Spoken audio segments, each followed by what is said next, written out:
Hello, good afternoon from Berlin. My name is Moritz Rudolf, and it's my great pleasure to address you this afternoon and talk about a little bit more on Chinese foreign policy. When I was asked to have a presentation here today, it was a publication from 2014, which I co-wrote with Professor Sebastian Heilmann and Mikko Hotari on China's foreign policy. I was really happy about that because this has been one issue that has been almost 6 years ago now, but it's still quite relevant today, and one of those issues that I'll be looking forward to discussing with you as well later. But so just as a quick summary of that, so in this paper, we were arguing that China is staying within the established framework of the international order, but in addition to that, it is in areas where it is unable to expand its own influence. It is within the existing structures. It aims to establish parallel structures, and by doing this, to shape the international order. So now we are in the year of 2021, and the world has changed. The whole Trump presidency has been in between that, but there are still some similarities in China's approach, which I will try to elaborate on within the next couple of minutes. So China's approach when it comes to international organizations is a really it's a multi-level approach, not only dealing with international organizations. So China engages in multilateral through multilateral channels, bilaterally, regionally, globally, and regionally, and bilaterally at the same point in time. So it's and by doing that, it utilizes on the one side established structures, but also builds its own parallel ones. So I'll go through them one by one.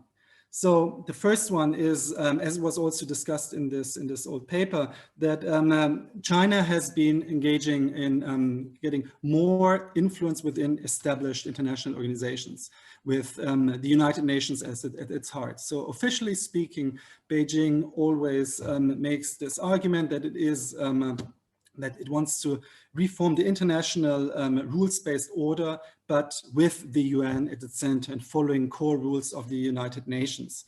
And when presenting this argument, it is often also said that the United Nations as an organization is still the core, but the rules that surround that are to a large extent a reflection of the power distributions, how they were right after World War II. So with this changing of circumstances and with an increasing power of China, a reform of the UN system from within is described as necessary.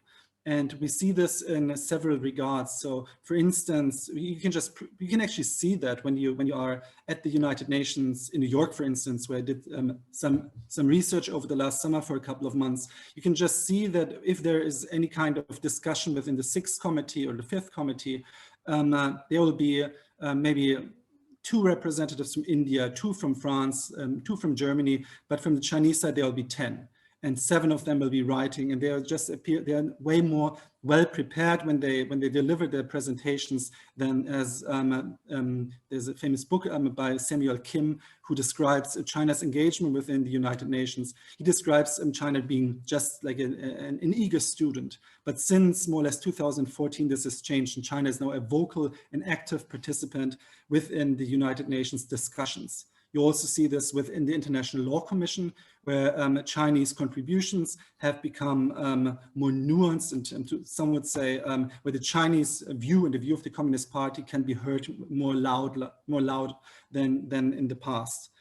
Another example is just the numbers. When you look at the funding, like the share of China's funding at the UN system has increased significantly over the past couple of years. And we also see this when it comes to strategic positions. So in France, of course, you're aware of the elections of the General Secretary of the Director General of the FAO, where the French candidate lost against the Chinese candidate. But there are other examples where, for instance, in the ITU or in ICAO, those are UN specialist agencies that are headed by a Chinese person. So China is actually the country that has most UN agencies in the world. And this is a rather recent phenomenon. In addition to that, you can also see this, how China has become utilizing UN structures to introduce terms, to become an agenda setter. Most best it can be seen when we just look at the MOUs that UN agencies have signed with China on Belt and Road cooperation, and where China was successful in introducing terms, for instance, within the UNDP of well, having the community of common destiny put onto the agenda, which is a term from the Chinese Communist Party, of course, and setting the Belt and Road Initiative also and connecting it with various UN agencies was another example where you can see that China is becoming more powerful within the United Nations.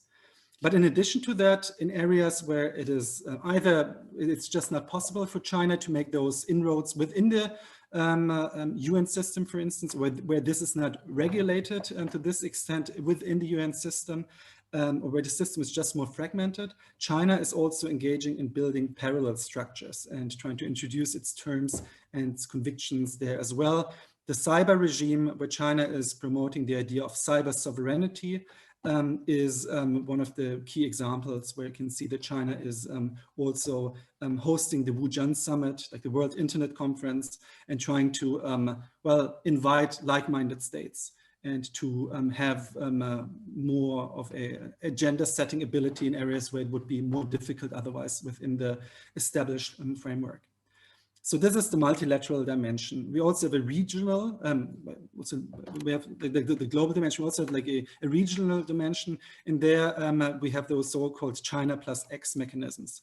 So China also in regions where it has specific strategic interests has established and fostered and promoted certain China plus X mechanisms. So that means China plus African Cooperation Forum, the FOCAC, or also cooperation forum between China and the CELAC, the Latin American and Caribbean states, or China and the Southern Pacific states.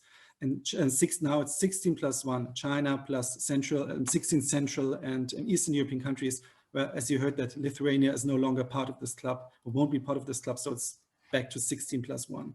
But also China plus the Arab states. There's a China-Arab Cooperation Forum there as well. So now it's pretty much global. So and some of those agendas, it's quite interesting to see that you have the UN framework, you have this Chinese-owned parallel institution, and then you have the China plus X mechanism. In all of them, you have an issue of strategic concern for the Chinese side, and just being put and promoted on this various levels at the same point in time. And so we have the regional level now, and then there's of course the bilateral level, where depending on the counterpart, it's easier for China to insert certain terms in bilateral MOUs or international agreements with those states. So it is and as I mentioned before, this is happening simultaneously. So we can argue to one say, well, the UN, like what China is doing within the UN is very important, but the other pathways it's pursuing, they're equally important. The regional, the bilateral, and the multilateral ones, all of them are being pursued in the same point of time. And the Chinese side appears to be very flexible in changing the agenda and utilizing and activating those specific international forums. We could see this during the like emergence of the COVID-19 pandemic, where, for instance, like the issue area of health cooperation, which within the Belt and Road framework was already one area of cooperation, and there were already all those different mechanisms which China has been already cooperating with those countries, but China has been able to utilize within a very short period of time those very institutions. So within the WHO, but also within all those China plus X mechanisms, China has been able to put the fighting against COVID agenda issue on its agenda within those various China plus X mechanisms. And in many of those, China had already put those on the agenda for several years. So it was quite easy to activate those issues and to have them, for instance, when it comes to promises for vaccine distribution, but also when it comes to distribution of masks and for credits to purchase those masks. This was quite interesting to see how China was utilizing those very institutions in a very fast way. So the area that I have been focusing a lot in the past was actually the Belt and Road Initiative and how China was actually building and following this approach within the various issue areas that are that you can derive from the Belt and Road official documents. And when we go through them, we see that this approach of using the established structures, but also parallel structures, regional forums, bilateral ones, and multilateral ones at the same point of time is pretty much written down in every single of those framework Belt and Road documents. And then you just add the issue area, and for instance, with the Green Silk Road or with the legal cooperation or the digital Silk Road, and it just goes through this very structure. You just have to change the forum China is using to promote its own specific interest. So this is, I think it's quite interesting to see how China is using the Belt and Road Initiative to promote this very approach. And how we also describe it in the paper, we've referred to there's a potentially emergence of China-centered networks. So if we see that we have those different levels with the China, with those issue areas, I think the first question arises is, okay, how do you utilize those China-centered networks? So is China just able to set the agenda there? Is there any rulemaking going on there, or what is actually happening there? And as a lawyer, I'm most interested in the rulemaking aspect to that. And what I find quite interesting in this regard is that, well, since the 4th plenary session of the 18th Central Committee of the Communist Party, it has become a doctrine of the Chinese Communist Party, and thus more or less also by the People's Republic of China, to engage in international rulemaking. And how it is called, to work towards a more fair and reasonable international legal system. And one of the key areas that is being highlighted there is usually like to protect sovereignty, security, and development interests of China. And we see how China is using many of those issue areas and those forums that I described before to promote those very interests. And to project them and put them on the agenda and to formalize them in those different forums.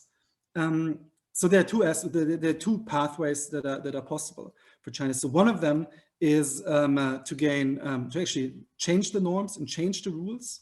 And the other one, which is more likely, but China, it's also the easier path, because you have to convince all the different states, in order to have not be only a bilateral agreement or an agreement with like some just a small number of states. So what the Chinese approach has been, and also explicit since 2014, is to gain discourse power within those international institutions.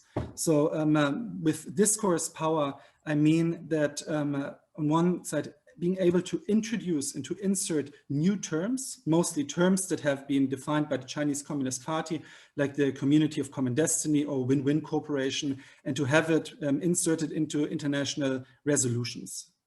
For instance, within the Human Rights Council. They're legally non-binding, but there's this reference of terms that have been exported from China.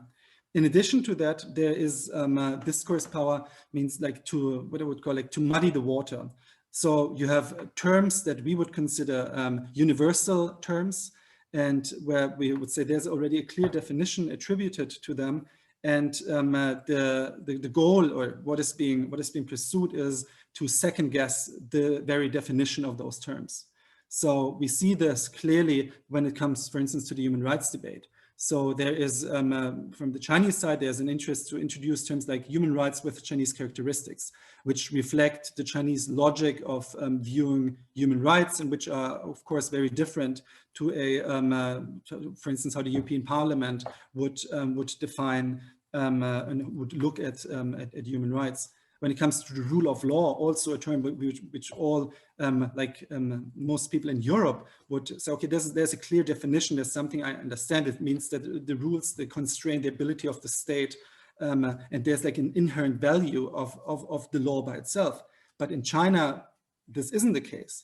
So their law is more instrumental there, but there's now been this push to have like rule of law, socialist rule of law with Chinese characteristics introduced to the international level, and to have this like as an equal, have this perceived as an equal definition of the rule of law. So this is a vision at this point from mostly for the Chinese side, but it's a really strategically embedded vision, as we can see, for instance, in the Belt and Road legal cooperation seminars that have been going on for 2 years now.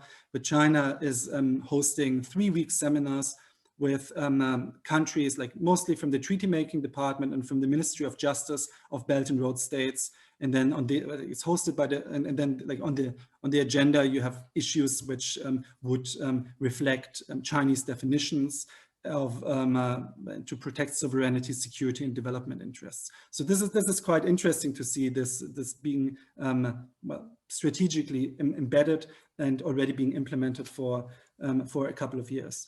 When it comes to like the other aspect, which is like the more concrete one, we have what can be observed is just like a more engagement from the Chinese side. So the goal to establish a treaty-based new arbitration mechanism, or a treaty-based dispute resolution mechanism under the guidance of the Belt and Road. So far, we are just like seeing the very early steps of this. So the BRI courts that we have now in Xi'an, for instance, they're part of the Chinese civil procedure law. So they're not international courts by definition. They are Fating. So they're a chamber of a Chinese court just focusing on international issues. It is like from the Chinese side, this is like one of the clear goals, and we have like moves towards it of like having these commercial courts between China and African states, and we will see to what extent this will become more concrete in the years to come. Other areas where we see this being more fulfilled and where the Chinese side is more active and successful is the area of law enforcement cooperation. So China has been quite active in establishing a network of extradition treaties and legal cooperation treaties with an abundance of countries to cooperate on fighting against like extremism, terrorism, and separatism, like the 3 evils, but also issues like transnational crime and corruption. And so areas that are in the interest of China to regulate, but where China is actually more successful in cooperating with other countries and to pursuing its agenda. Of course, not in Europe, but to some extent that could also be of interest and could also affect European citizens when they transfer to those to those countries that have signed agreements with China on law enforcement cooperation. To summarize, well, we're just at the very beginning of this development of not maybe necessarily of the building of the China-centered networks. Of course, this is a fluid process, but to like the norm setting part of that. So this has been like a key issue for the Communist Party. Like you had this abstract vision in 2014, but not that much has happened since to like on the international front, at least, just like some stuff within the Belt and Road legal cooperation framework, but this was since 2019, so just like 18, so just like really early, and it's still a really fluid and abstract process. I participated in many of those Belt and Road legal cooperation forums, and this is just, it's really early and mostly focusing on like law enforcement cooperation, anti-corruption, and issues like that. But this January, we had a new 5-year, like the first Chinese 5-year plan on building the rule of law in China was published. And this gives a more strategic outlook and concrete outlook how China is willing to become not only regulating law within its own boundary, but also it says specifically to tell the story of the rule of law with Chinese characteristics abroad, and to engage other countries in promoting Chinese perception and Chinese definitions regarding legal issues. And so how those Chinese documents always function. So it's just like, well, we have to build more capacity. We have to come up with our own theory of international law with Chinese characteristics and so on. So this is, we have to see to what extent this can actually become a reality. But it's strategically embedded. There is now clearly, this is one of those many goals the Chinese side is pursuing. And they have to, I would say, now realize very clearly that being able to utilize the law as an instrument, how the Communist Party defines or values law as an instrument to pursue its own interests. This has been now an issue where China is becoming more prepared, better prepared. And when Europeans discuss those issues with the Chinese counterpart, it often appears to be that there's not even a basic understanding of how the Chinese counterpart actually views law and how they pretty much what they mean with the definitions. And the Chinese side, sometimes they know both ideas of approaching law and both definitions, so that gives them a certain advantage. So that in Europe there is still a lot of catching up to do, just to come up with better strategies to grasp this as a development. So I'm looking forward to the discussion. This was all really, well, for all of those issues we could talk, I think, a little bit longer, but I just thank you very much for the invitation. I look forward to the discussion. So thank you. Bye.